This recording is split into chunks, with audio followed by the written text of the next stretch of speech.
Hi friends, எல்லாருக்கும் வணக்கம். எல்லோரும் எப்படி இருக்கீங்க? நல்லா இருக்கீங்களா? Welcome to Shakti Saravana YouTube channel. இன்றைக்கி வீடியோவில் ஆன்மீக தகவலில் புதன்கிழமையில் பெருமாளை நினச்சும் புத பகவானை நினச்சியும் நாம் செய்ய வேண்டிய ஒரு எளிய பரிகார முறையை பற்றி தாங்க தெரிஞ்சுக்க போகிறோம்.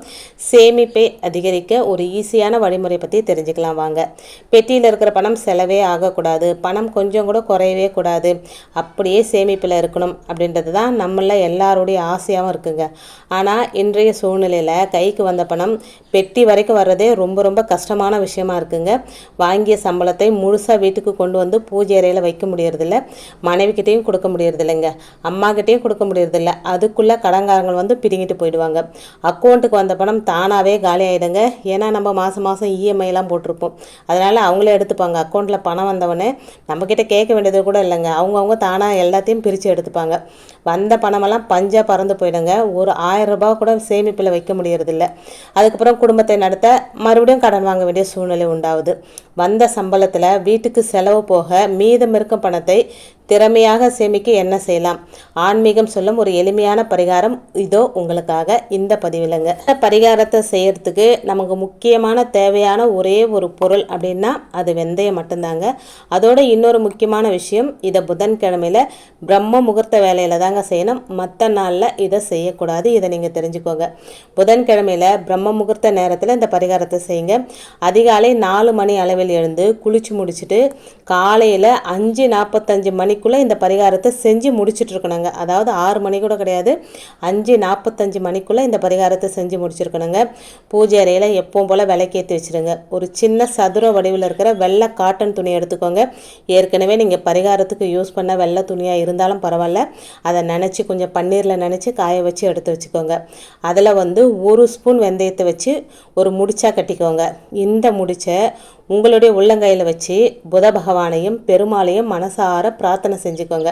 உங்கள் சேமிப்பு அதிகரிக்கணும், சேமிப்பில் இருக்கிற பணம் வீண் விரைய செலவு ஆகக்கூடாது, இந்த சேமிப்பின் மூலம் வாழ்க்கையில் மென்மேலும் உயரணும் அப்படின்னு பிரார்த்தனை வச்சுக்கோங்க.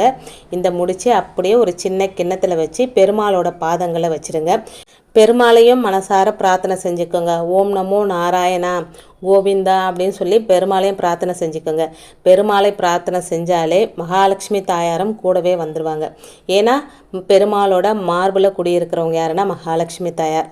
ஒருத்தரை விட்டு ஒருத்தர் இருக்க மாட்டாங்க. நம்ம வந்து பெருமாளை வணங்கினாலும் சரி, மகாலட்சுமி தாயாரை வணங்கினாலும் சரி, 2 பேரோட அருளாசியம் நமக்கு சேர்ந்தே கிடைக்குங்க. வாரந்தோறும் வரக்கூடிய புதன்கிழமை அன்னைக்கு இதே போல் வேண்டுதல் வைக்கணுங்க. தொடர்ந்து 11 புதன்கிழமை இந்த பரிகாரத்தை செஞ்சுட்டு இந்த முடிச்சு எடுத்து உங்கள் சேமிப்பு பணத்தோடு சேர்த்து வச்சுருங்க. 11 வாரத்திற்கும் இதே முடிச்சு தாங்க பயன்படுத்தணும். உள்ளே இருக்கிற வெந்தயத்தை கூட மாற்றக்கூடாதுங்க. வெந்தயத்தில் வந்து அவ்வளோ சீக்கிரத்தில் பூச்சி வண்டு இதெல்லாம் பிடிக்காது. உங்களுடைய வேண்டுதல் எல்லாம் அந்த முடிச்சுக்கு இப்போ கிடைச்சிருக்கும். அதாவது நீங்கள் வாரந்தோறும் பண்ண பிரார்த்தனை, நீங்கள் சொன்ன ஸ்லோகங்கள், இதெல்லாம் வந்து அந்த வெந்தயம் அப்படியே அப்சர்வ் பண்ணி வச்சுருக்கோங்க. நல்ல ஒரு பவர்ஃபுல்லான ஒரு பொருளாக அது மாறி இருக்கும். இதை நீங்கள் எதுவுமே பணப்பட்டியில் வைக்கும்போது பண ஈர்ப்பு அதிகமாக உங்களுக்கு நடக்குங்க. அதாவது உங்கள் சேமிப்பு வந்து கரையவே கரையாது. இன்னும் சொல்லப்போனால் பணத்தை ஈர்த்து கொடுக்கக்கூடிய சக்தி வெந்தயத்துக்கு உண்டுங்க. புத பகவானை நினைத்து இந்த எளிமையான பரிகாரத்தை செய்தாலே உங்கள் சேமிப்பு பணம் வீண் வரிய செலவுக்கு போகாதுங்க. இன்னும் சொல்லப்போனால் பணம் உங்களுக்கு வந்து சேர்ந்துக்கிட்டே இருக்குங்க. இந்த வெந்தயம் முடிச்ச 6 மாதத்துக்கு ஒரு தடவை மாற்றினாலே போதுங்க. 6 மாதத்துக்கு ஒரு தரம் இதை பிரித்து இதில் இருக்கிற வெந்தயத்தை வந்து கால்படாத இடத்துல போட்டுடுங்க. இல்லைனா செடி கொடிகளை போட்டுடுங்க. நீங்கள் தொட்டியில் செடி வளர்த்தீங்கன்னா கூட அங்கே கூட இதை போட்டுடலாங்க. அதுக்கப்புறம் மீண்டும் 11 வாரம் இந்த வேண்டுதலை வச்சு வெந்தயம் முடிச்ச பெருமாளோட பாதங்களில் வச்சு அதுக்கு நல்லா உரு ஏற்றி மறுபடியும் பணப்பட்டியில் எதுவுமே வச்சுருங்க. பணம் வந்து வீண் விரைய செலவுக்கு போகாது, பணம் உங்களுக்கு சேர்ந்துக்கிட்டே இருக்குங்க. அது மட்டும் இல்லாமல் இப்போ வந்து உண்டியலில் பணம் சேர்க்குற பழக்கம் சிலருக்கு உண்டு. அந்த மாதிரி நீங்கள் புதுசாக இப்போ தான் உண்டியலில் பணம் சேர்க்க போகிறீங்க அப்படின்னா, இல்லை நீங்கள் ஆல்ரெடி சேர்த்துக்கிட்டே இருக்கிறீங்கன்னாலும் சரி, ஒரு 5 வெந்தயத்தை வந்து அந்த உண்டியலில் போட்டுடுங்க.